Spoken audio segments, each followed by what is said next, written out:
Meron po kami dito mga parts ng Suzuki Espresso. Ang makina ay K10C. All Suzuki genuine parts. So bound ito sa Bacolod City via AP Cargo. Nagtataka kayo sa aking mga videos, lagi ko sinasabi kung for K10B or for K10C. Dahil dalawang makina ng Suzuki Espresso. Merong K10B at merong K10C. At merong MT at merong AGS. So itong makina, itong parts na to ay for K10C Suzuki Espresso. So itong nandito sa harap ko, SGP parts, oil pan assembly for K10C. Kasi kung for K10B ang ilalagay natin, hindi po ito fit dahil magkaiba po ng makina. So ito naman po ay drive shaft assembly. So buo na po ito. Lagi sa urig, buo ang drive shaft. Ito yung tinatawag na outer at ito ang inner. So specifically for K10C only to.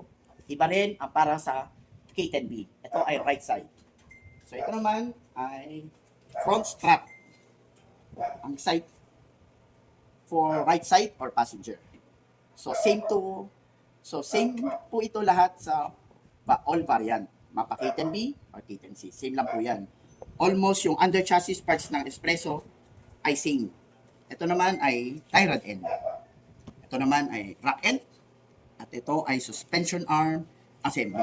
So sa suspension arm assembly na Espresso, wala kang mabibili bushing neto, or ball joint neto.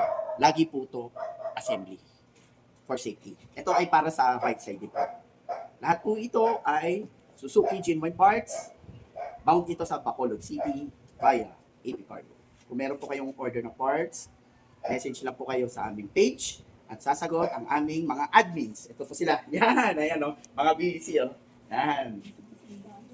Lahat ng parts ng Suzuki for automotive ay meron po kami. Mapa Celerio, APB, Suzuki Carry, Vitara, Jimny, Mapaluma o Bago, Espresso, Ertiga, XL7, Swift, Swift Desire. Lahat po kami meron. At pwede rin po kayo pumunta dito for pick-up parts.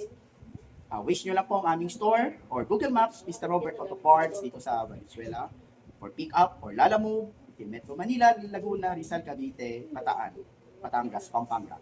At meron po kaming Lazada store, Mr. Robert.